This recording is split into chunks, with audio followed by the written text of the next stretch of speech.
Right then, let me tell you about a bloke called James. James Harrison, 32 years old, living in a cramped flat in Clapham, South London. Works as a product manager at a tech startup near Old Street. And mate, when I first met James, metaphorically speaking, he was an absolute mess. Not the kind of mess you can see from the outside, mind you. On paper, James had it sorted. Decent salary, good mates, a girlfriend called Sophie who genuinely adored him. But inside his head, pure chaos. And here's the thing that really gets me. James isn't special. I don't mean that in a harsh way. I mean James is exactly like you and me. He's making the same invisible mistakes that we all make, day in, day out, without even realizing it. Today, I want to tell you James's story. And through his journey, we're going to unpack one of the most practical, genuinely useful books I've read in years. Shane Parrish's Clear Thinking. But before we dive in, if you're new here, welcome to the channel. We explore ideas that actually make a difference in how you think, work, and live. If that sounds like your cup of tea, you know what to do. Subscribe button's right there. Right, let's crack on. So, picture this. It's a grey Tuesday morning in February. James is sat on the Northern Line, packed in like a sardine, scrolling through his emails. His boss, a woman called Patricia, everyone calls her Trish, has sent him a message at 6:30 in the morning. The email reads, "James, we need to discuss the product roadmap. My office, 9 a.m. sharp." Now, here's what happens inside James's head in approximately 3 seconds. She's going to sack me. That presentation last week was rubbish. She's definitely going to sack me. Oh God, I knew I shouldn't have pushed back on that feature. What am I going to tell Sophie? We've just renewed the lease. By the time James arrives at Old Street Station, he's already composed his LinkedIn update in his head and mentally moved back in with his mum in Guildford. This, my friends, is what Shane Parrish calls operating on autopilot. Your brain, in an attempt to be helpful, takes a tiny piece of information and sprints off with it like an overexcited golden retriever. Here's the thing though, James's reaction isn't thinking, it's reacting. There's a massive difference. Parrish argues that most of us go through life believing we're rational creatures making conscious decisions. But actually, we're mostly running on biological defaults that were brilliant for surviving on the savannah, but are absolutely useless for navigating a Monday morning in Zone 2. When James reads that email, his brain doesn't pause and think, right, what are the possible reasons Trish might want to meet? Instead, his amygdala, that ancient little almond-shaped bit of his brain, screams, "Danger!" and floods his system with cortisol and adrenaline. And once that happens, clear thinking goes straight out the window. So what actually happened in that meeting? Trish wanted James to lead a new initiative. She'd been impressed with his pushback on the feature because it showed he actually understood the product. She was promoting him, essentially. James spent 4 hours in absolute knots over a promotion. Now, I share this because I've done this exact thing. You've probably done it too. We catastrophize. We assume the worst. We let our emotions drive the car, whilst our rational mind is locked in the boot, banging to get out. Shane Parrish's entire book is about recognizing these moments, these gaps between stimulus and response, and learning to actually think in them rather than just react. Now, James didn't read Clear Thinking after the Trish incident. That would have been too easy. No, James had to properly hit rock bottom first. And rock bottom came about 6 weeks later, in a Wetherspoons in Shoreditch of all places. James is out with his mate Dev. Dev's one of those friends who's known James since uni. They were at Manchester together, and he doesn't pull any punches. They're 3 pints deep, and James is moaning about work, about Sophie, about his landlord, about the weather, about the price of a Tesco meal deal these days. And Dev, bless him, puts down his pint, looks James dead in the eye and says, "Mate, I love you, but you've been complaining about the exact same things for 3 years. When are you actually going to do something about it? Now, James's first instinct, and this is important, is to get defensive. His brain immediately starts composing a counterattack. Dev doesn't understand. Dev's got it easy. Dev's parents helped him with his deposit. But something stops him. Maybe it's the 3 pints. Maybe it's the fact that Dev's right. Maybe it's just cosmic timing. Whatever it is, James doesn't snap back. He sits there, genuinely uncomfortable, and for the first time in ages, he listens. Shane Parrish identifies 4 biological defaults, 4 enemies of clear thinking, that hijack our brain when we're not paying attention. And in that moment, James was wrestling with all 4 of them simultaneously. Enemy number 1, the emotion default. This is when you let your feelings dictate your response. James's defensiveness? Pure emotion. His brain detected a threat to his ego and immediately raised the shields. Parrish writes that emotions aren't bad, they're information, but they're terrible decision makers. It's like letting your stomach plan your meals. Sure, it knows when it's hungry, but if you let it make all the choices, you'd eat nothing but Domino's and dairy milk. Enemy number 2, the ego default. This is the one that really got James. The ego default is when protecting your self-image becomes more important than actually solving the problem. James wanted to defend his choices, his complaints, his 3 years of staying stuck. Because admitting Dev was right meant admitting he'd wasted time. And that's painful. Much easier to stay defensive. Enemy number 3, the social default. This is when you make decisions based on what others might think, rather than what's actually right. James had stayed in situations, job frustrations, living situations, partly because changing felt like admitting failure to everyone around him. What will people think if I switch careers at 32? What will Sophie's parents say?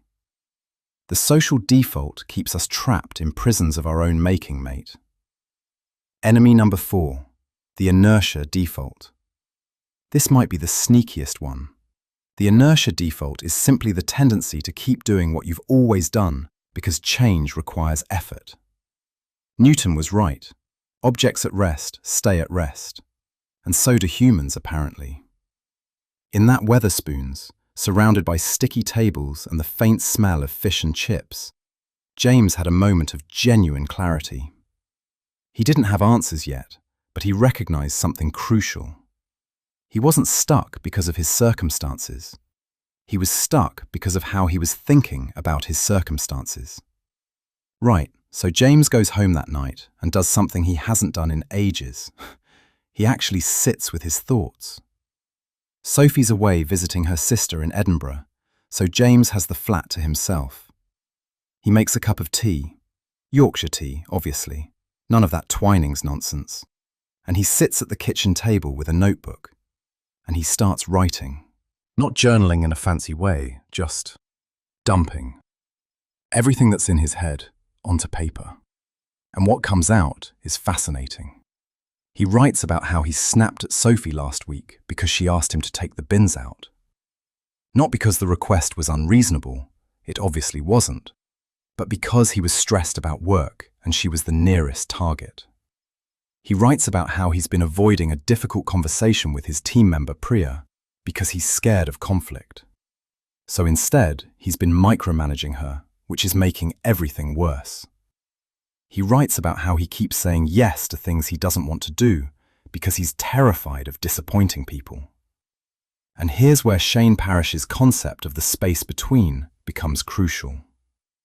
Parrish argues that between every stimulus and every response, there's a space. Most of the time, that space is so small, it's basically non-existent. Something happens, you react. Instantaneous. But with practice, with actual, deliberate practice, you can widen that space. You can create enough room to actually think before you respond. This is the fundamental skill of clear thinking. Not becoming emotionless, not becoming some kind of Vulcan robot, just creating a gap. James starts experimenting with this the very next day. He's in a meeting with his team, and one of the junior developers, a lad called Marcus, who's fresh out of UCL, suggests an idea that James immediately thinks is rubbish. Old James would have jumped in straight away. Yeah, that won't work because X, Y, Z. Quick, efficient, and completely demoralizing for Marcus.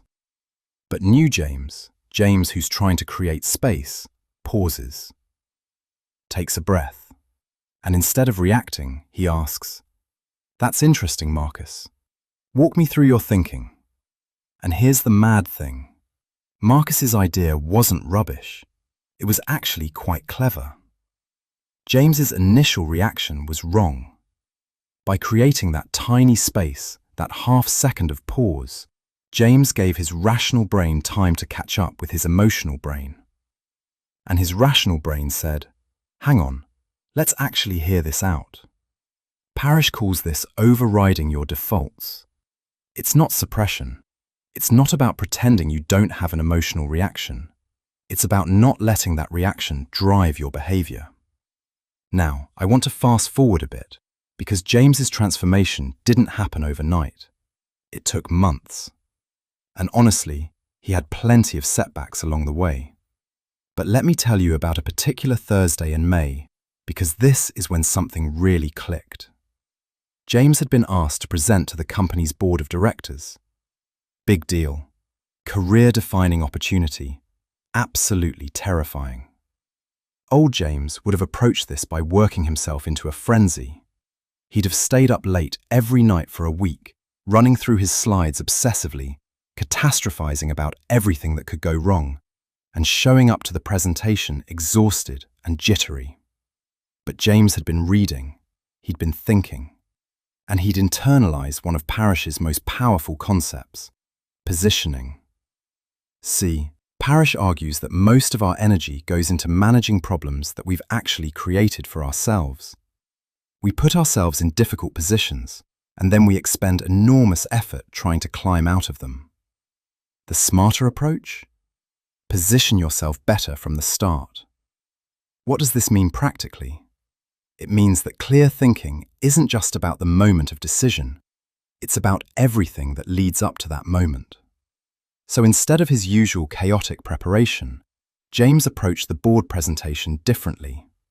First, he managed his environment. He knew that if he was tired, he'd be rubbish. So he protected his sleep for the entire week before. 8 hours a night, non-negotiable. Sophie thought he'd gone mad, but she supported it. Second, he reduced the stakes mentally. He spent time actually thinking about the worst-case scenario. Not catastrophizing, genuinely thinking it through. What if the presentation went badly? He might get some critical feedback. He might miss out on a promotion cycle. Would that be ideal? No. Would it be survivable? Obviously, yes. By actually confronting the worst case, he took away its power. Third, he prepared properly. Not obsessively, properly. He rehearsed his presentation 3 times, once alone, once with Sophie, once with Dev over a video call. 3 times was enough to feel confident without being over-rehearsed. And here's the thing that really demonstrated the power of positioning. James built in a buffer. He knew the presentation was at 2 p.m, so he arrived at the office at 11 a.m. He had a calm lunch at a quiet cafe down the street. He reviewed his notes one final time without rushing. He arrived at the boardroom 10 minutes early, composed and ready. Compare this to his colleague, Tom, who scheduled a client call until 1:30 p.m, rushed to the boardroom late, and spent the first 5 minutes of his presentation visibly flustered. Tom's not less intelligent than James, but Tom positioned himself badly, and no amount of in-the-moment cleverness can fully compensate for bad positioning. James's presentation went brilliantly, by the way. Not perfectly, nothing's ever perfect, but brilliantly. And yes, he got that promotion eventually. But more importantly, he learned something fundamental. Success isn't about being smarter in difficult moments. It's about having fewer difficult moments in the first place. All right, now I need to tell you about the argument. It's July. James and Sophie have been together for 4 years now. They're talking about next steps, moving in together properly, maybe getting a place outside London, the whole thing. And they're having dinner at a nice restaurant in Bermondsey, proper date night, when Sophie mentions that she's been offered a job in Manchester. Now, for context, James is a London boy, born in Greenwich, raised in southeast London. His entire social circle is within the M25. The idea of moving to Manchester feels, to him, like Sophie's suggesting they relocate to the moon. His immediate reaction, and remember, we're talking about the 4 enemies here, is pure emotion and ego wrapped together. Why would we move up there? Your career's going fine here. My job's here. Our friends are here. Notice the language. Why would we? Our friends. James isn't asking questions. He's building a defense. But, and this is where James's growth shows, he catches himself. Not immediately. It takes about 30 seconds of tense silence and Sophie's face falling. But he catches himself. He takes a breath. He creates that space we talked about. And then he says something that old James would never have said. Sorry, that came out wrong. Tell me more about the job. I want to understand why you're excited about it. Shane Parrish talks about something he calls the confidence of humility. It sounds like an oxymoron, but it's not. Here's what he means. Most people think confidence means being certain. It means knowing you're right. It means having all the answers. But actually, real confidence, the kind that leads to good decisions, is the confidence to say, I might be wrong. It's the confidence to listen without defending, to change your mind when presented with new evidence, to admit you don't know something without feeling like your entire identity is under attack. James's initial reaction to Sophie's news was driven by fear disguised as certainty. He felt certain that moving to Manchester was a bad idea. But that certainty wasn't based on analysis. It was based on discomfort. When he paused, when he created space, he could recognize, hang on, I haven't actually thought about this. I've just reacted to it. And here's the beautiful thing. When Sophie explained the opportunity, it was a significant career step, more responsibility, much better work-life balance. James found himself genuinely considering it. Not just pretending to consider it while actually waiting for his turn to argue. Actually considering it. They didn't make a decision that night, by the way. They agreed to think about it separately and talk again, which is, honestly, exactly what clear thinking looks like. Not rushing to judgment, not avoiding the conversation, just thinking properly. All right, we're about halfway through James's story, and I want to take a quick second here. If you're finding this useful, if James's journey is resonating at all, do me a favor and smash that like button. I know everyone says that, but it genuinely helps the algorithm show this video to other people who might need it. And if you want more content like this, deep dives into books that actually change how you think, subscribe and hit the notification bell. We post new videos every week. Right, back to James. So it's now September, and James and Sophie are properly wrestling with the Manchester decision. But here's what's interesting. The more James thought about it, the more he realized that the decision itself wasn't actually that complicated. What was complicated was all the other decisions wrapped up inside it. Shane Parrish has this framework that absolutely changed how I think about decisions. He calls it deciding what to decide. Most of us, when faced with a big decision, try to tackle the whole thing at once. Should we move to Manchester becomes this enormous, overwhelming question that feels impossible to answer. But actually, big decisions are usually made up of lots of smaller decisions. And the skill, the real skill, is breaking them apart. So James sat down one Saturday morning and mapped out what "should we move to Manchester" actually meant. Is Sophie's career opportunity genuinely good? Can I find equivalent work in Manchester? Are we willing to be further from our London friends? What would we do about Sophie's family, who are in London? What would we do about my family, who are in Guildford? Can we afford to buy a place up there versus renting forever in London? Do we actually want to stay in cities at all? Or is this an opportunity to reconsider? Once James saw the decision broken down like this, something shifted. Some of these sub-decisions were easy. Sophie's career opportunity? Clearly excellent. More responsibility, better company, better trajectory. No contest. Some required research. Could James work remotely or find work in Manchester? He spent a weekend genuinely looking into it. Turned out there was a decent tech scene in Manchester, and his current company was already hiring there. The option existed. Some required honest conversation. How did Sophie really feel about distance from her family? How did James feel about leaving his mates? These weren't questions you could Google. They required vulnerability and genuine dialogue. And some required accepting uncertainty. Would they regret leaving London in 5 years? Would the Manchester job turn out as well as it seemed? Nobody could answer that. They'd have to decide with incomplete information. Parrish argues that one of the biggest mistakes people make is trying to achieve certainty before deciding. They keep researching, keep deliberating, keep gathering information, hoping they'll eventually know they're making the right choice. But you rarely know, especially with big decisions. You gather enough information, you think clearly about what matters, and then you choose. And you live with it. All right, here's where the story gets really interesting. James and Sophie decided to move to Manchester.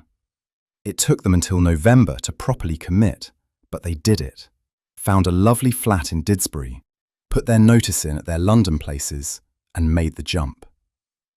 And I'll be honest with you, the first 3 months were rough. James's new role was challenging.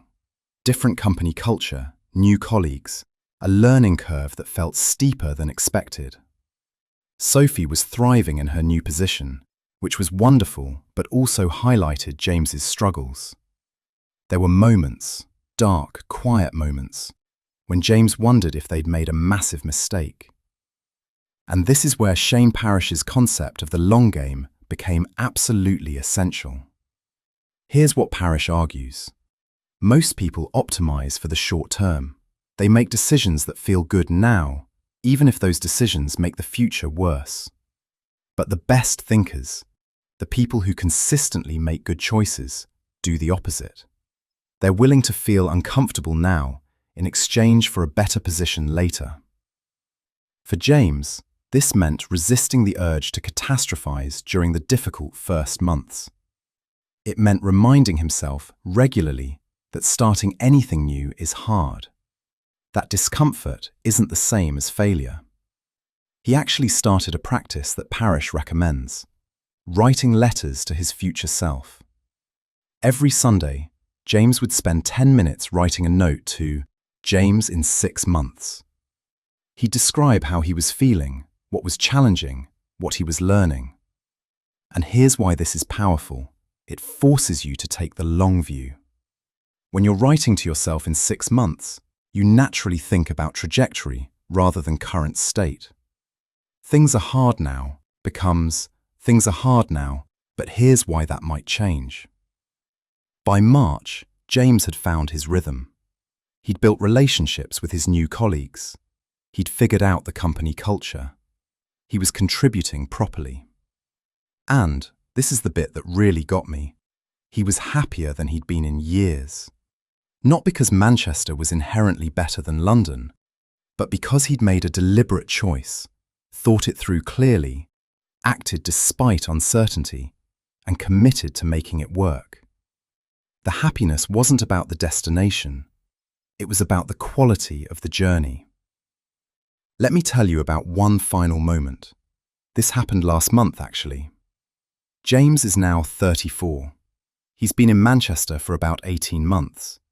He and Sophie are engaged, proposed at Lime Park. Dead romantic, she cried. And James gets an email from his old company in London. They want him back. Not just back, they want him for a senior role. Big title, bigger salary, the works. All his old colleagues, the city he grew up in, everything he left behind. Now, here's what's beautiful about this. 2 years ago, James would have spiraled. The decision would have consumed him. He'd have oscillated between options, stressed himself into sleepless nights, probably made Sophie miserable in the process. But James has changed. Not because he's become someone different, because he's learned to think differently. He received the email on a Tuesday afternoon. He read it twice, noticed his emotional response, flattery, excitement, a bit of FOMO. And then he closed his laptop. He didn't respond that day. He didn't need to. The next morning, before making any lists or having any conversations, he sat quietly with his tea and asked himself a single question. What does my ideal, ordinary Tuesday look like? This is a question I learned from James, actually, and it's become one of my favorites. It's not asking about your ideal life. That's too abstract. It's asking about your ideal, ordinary day. What does a good, regular Tuesday look like for you? When James answered honestly, his ideal Tuesday involved waking up without an alarm, working on meaningful problems with people he respects, having lunch with Sophie or a walk in the nearby park, leaving work at a reasonable hour, cooking dinner together, reading before bed. That Tuesday existed in Manchester. It didn't really exist in the London job, not with the hours, not with the commute, not with the lifestyle that came with it. James thanked the company for the offer, genuinely meant it, and declined. And then, this is the bit that really showed how far he'd come. He didn't second-guess himself. He'd thought clearly. He'd made a deliberate choice, and now he was at peace with it. So, what happened to James? He's still in Manchester, still with Sophie. They bought a house last month, a proper terraced house in Chorlton, bit of a garden, room for eventual kids. He's doing well at work, not spectacular, not struggling, just, well. Contributing, growing, finding meaning. He's got new friends up here, though he stays close with Dev and his London crew. He sees his parents regularly. Manchester to Guildford isn't actually that bad. And here's what matters most. He thinks differently than he used to. Not about everything. Nobody transforms completely. He still has days where his emotions run the show. He still catches himself avoiding difficult conversations. He still falls into old patterns. But now he notices. And noticing, it turns out, is everything. Shane Parrish's clear thinking isn't about becoming a different person. It's about becoming more aware of the person you already are. It's about recognizing those moments when your biological defaults are taking over and learning to create space before you respond.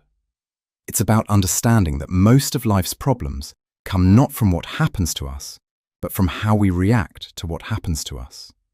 And we have more control over that than we think.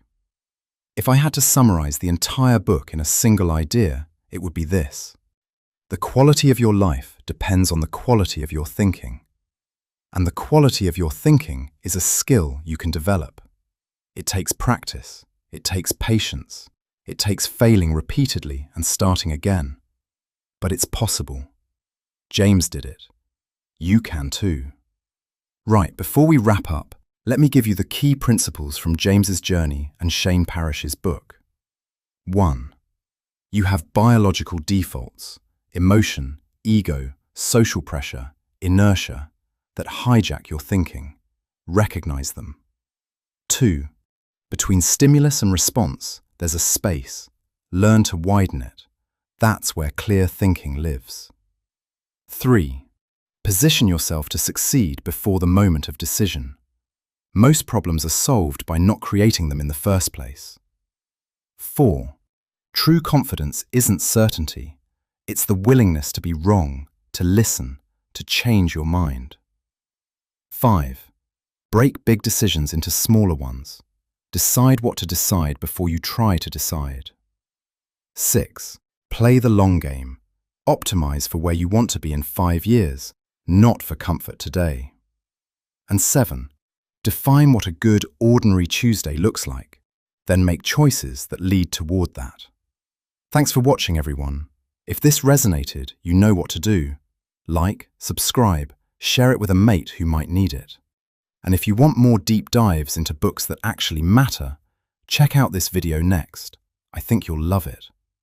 Until next time, take care of yourselves and think clearly.